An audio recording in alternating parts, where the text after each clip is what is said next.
हर माता पिता की तरह आकाश के माता पिता ने भी अपने 25 वर्षीय बेटे की शादी के ढेर सारे सपने संजो रखे थे, जिन्हें आकाश के एक फैसले ने मिट्टी में मिला दिया था। बेटा आकाश, शर्मा जी हमारे जवाब के इंतजार में हैं। उनकी बेटी हर्षिता ने MBA करके माँ कमला देवी ने बात शुरू की ही थी कि माँ आपने सोच भी कैसे लिया कि मैं रोहिणी को भूल जाऊंगा।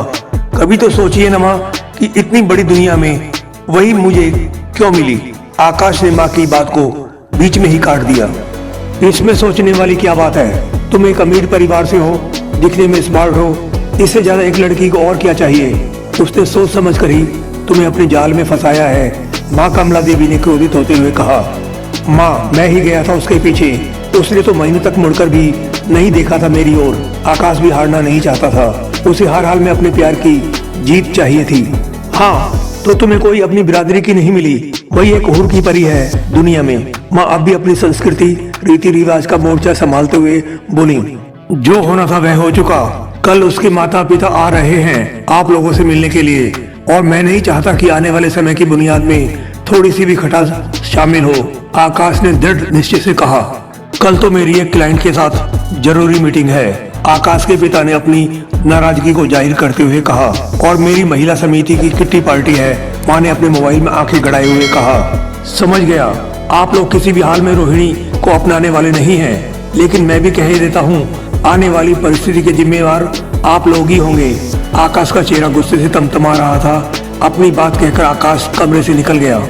माता पिता की रजामंदी न मिलने से खींचा हुआ तो वह पहले से ही था। रही सही कसर उसके दोस्त मनीष के कोरोना पॉजिटिव होने की खबर ने पूरी कर दी, जिसके संसर्ग में वह पिछले कई दिनों से रह रहा था। लेकिन फिलहाल समस्या यह थी कि वह रोहिणी से क्या कहेगा। रोज उसके सामने वह अपने माता पिता के खुले विचारों वाले होने के कई किस्से सुनाया करता था, और आज जब सही में खुले विचार से बेटे की खुशियां समेटने की बारी आई तो वह मुकर गए थे। यही सब सोचता हुआ वह उन कड़ियों को जोड़ने लगा जहाँ से इस सारे अफसाने की शुरुआत हुई थी। आकाश भोपाल शहर के एक कॉन्वेंट स्कूल में 10वीं कक्षा में पढ़ता था। उन्हीं दिनों रोहिणी ने उसी स्कूल में दाखिला लिया। संयोग बस रोहिणी का दाखिला आकाश की ही कक्षा में हुआ। यहीं से शुरुआत हुई थी उन दोनों की प्रेम कहानी की। रोहिणी का मासूम सुंदर सा चेहरा, बेबाक होकर बोलना, इन सारी बातों ने आकाश के मन को मोह लिया था। उसने रोहिणी से नजदीकियां बढ़ानी शुरू कर दी और जल्द ही वह इसमें कामयाब भी हो गया, और धीरे धीरे दोनों का प्यार परवान चढ़ने लगा।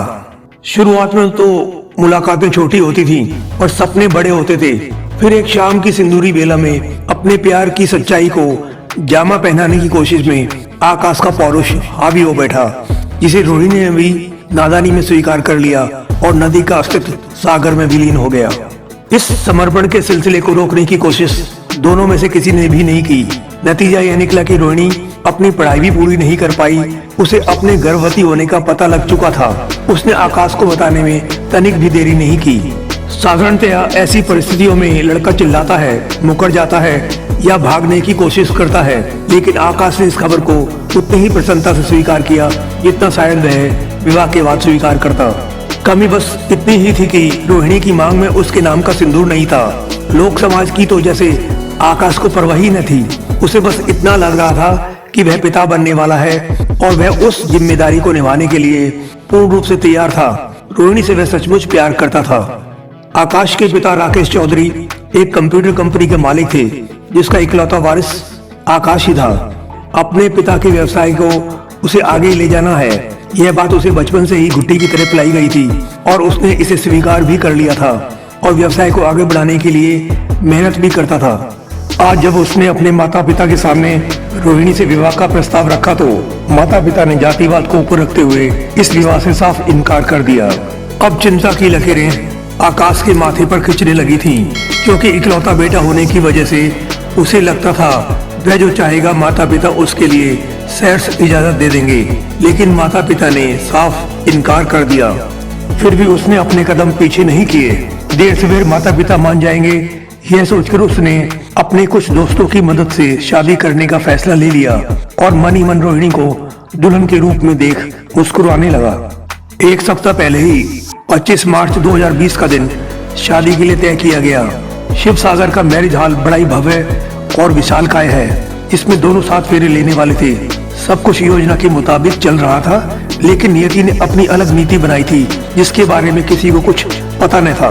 24 मार्च की शाम को आकाश ने रोहिणी को फोन किया। बस आज रात भर की देरी है, कल फिर हम दोनों और हमारा मुन्ना। रोहिणी ने बीच में टोका, मुन्ना क्यों, मुन्नी क्यों नहीं? चलो ठीक है, मुन्नी ही सही, फिर हम तीनों एक साथ होंगे। मैं तुम्हें हर वह खुशी देने की कोशिश करूंगा जिसकी चाहत तुमने सपने में की होगी। आकाश बोला, मुझे यकीन है तुम पर आकाश। रोहिणी तो निहाल हुई जा रही थी। रोहिणी से बात करते करते अचानक से आकाश को खांसी उठने लगी। वह बोला, अभी फोन रखता हूँ, फिर बाद में बात करते हैं। ठीक है, थोड़ा पानी पी लो, खांसी ठीक हो जाएगी, रोहिणी ने कहा। रात होते थे आकाश की खांसी बढ़ने लगी और शरीर तपने लगा। रात के 12 बजते बजते आकाश को अस्पताल ले जाने की नौबत आ गई। ऐसे में रोहिणी को खबर देने की जरूरत ना तो किसी ने महसूस की और न ही किसी का ध्यान इस ओर गया। अस्पताल पहुंचकर पता चला आकाश कोरोना पॉजिटिव है और उसे ऑक्सीजन की सख्त जरूरत है। माता पिता का रो रो कर बुरा हाल था। उन्होंने इलाज में कोई कसर नहीं छोड़ी। आकाश को वेंटिलेटर पर भी रखा गया, लेकिन बहुत देर हो चुकी थी। अगले दिन शाम के 4 बजते बजते आकाश ने आखिरी सांस ली और माता पिता के सामने उनकी दुनिया उजड़ गई। सब कुछ इतनी जल्दी हो गया कि किसी को यकीन नहीं हो रहा था। जिस वक्त 7 फेरे लेने का समय था, उस वक्त उसके पिता उसे मुखाग्नि दे रहे थे। उधर सुबह से मैरिज हॉल में रोहिणी आकाश का इंतजार कर रही थी। उसने अनेकों बार आकाश को फोन मिलाया, पर उधर से किसी ने फोन नहीं उठाया। आखिर एक दोस्त ने यह खबर किसी तरह से रोहिणी तक पहुंचाई। अब रोहिणी को काटो तो खून नहीं, अब क्या होगा उसका?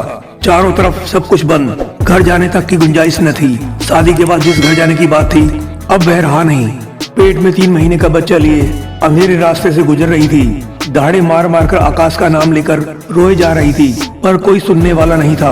पागलों की तरह अपने शरीर से कपड़े गहने नोच नोच कर फेंक रही थी। सवाल था, जाए तो जाए कहाँ? इसी कश्मकश में चली जा रही थी। रात अपने घर की सीढ़ियों पर गुजारी। माता पिता अलग नाराज थे। सुबह हुई तो माँ ने स्थिति जानकर थोड़ी सहानुभूति दिखाई। लॉकडाउन की वजह से सब कुछ बंद हो चुका था। गर्भपात कराने की भी गुंजाइश नहीं रह गई थी। ऐसे में उसे अब एक ही रास्ता सूझ रहा था, जिस रास्ते से गुजरकर वह आकाश के पास पहुंच सकती थी। उसने दिल पर पत्थर रखकर वही रास्ता चुन लिया। बस सही तरीका अपनाकर अंजाम देना चाहती थी। कहते हैं, मृत्यु जब तक बाहें ना फैलाए तब तक कोई अपनी मर्जी से उसकी आगोश में नहीं जा सकता। और वही हुआ। हर कोशिश नाकाम रही। अकेली जान होती तो रो चिल्ला कर रह लेती, लेकिन उसकी कोख में आकाश की निशानी पल रही थी और उसके साथ वह कोई नाइंसाफी नहीं होने देना चाहती थी। अगली सुबह उसने थोड़ी हिम्मत जुटाई, दृढ़ निश्चय किया और माता पिता को साथ लेकर आकाश के घर पहुंची। वॉचमैन ने गेट पर ही रोक लिया। रोहिणी जो ठान कर आई थी, उसे अंजाम दिए बगैर वापस नहीं जाना चाहती थी। उसने एक कागज के टुकड़े पर लिखा, माँ, आप अपना इकलौता बेटा खो चुकी हैं, कम से कम उसकी आखिरी निशानी को तो बचा लीजिए। आकाश के माता पिता जो बेटे को खोकर अपने लिए जीने की वजह खो चुके थे, उस कागज के टुकड़े को पढ़ते ही दौड़कर बाहर आए। कहने के लिए शब्द नहीं थे। सभी के आंसुओं ने अपनी अपनी बात कही। कमला देवी का जातिवाद बेटे को खोकर खामोश हो चुका था। रोहिणी को घर के अंदर ले जाते वक्त सभी ने आकाश को अपने आसपास महसूस किया, जैसे उनका बेटा लौट आया हो।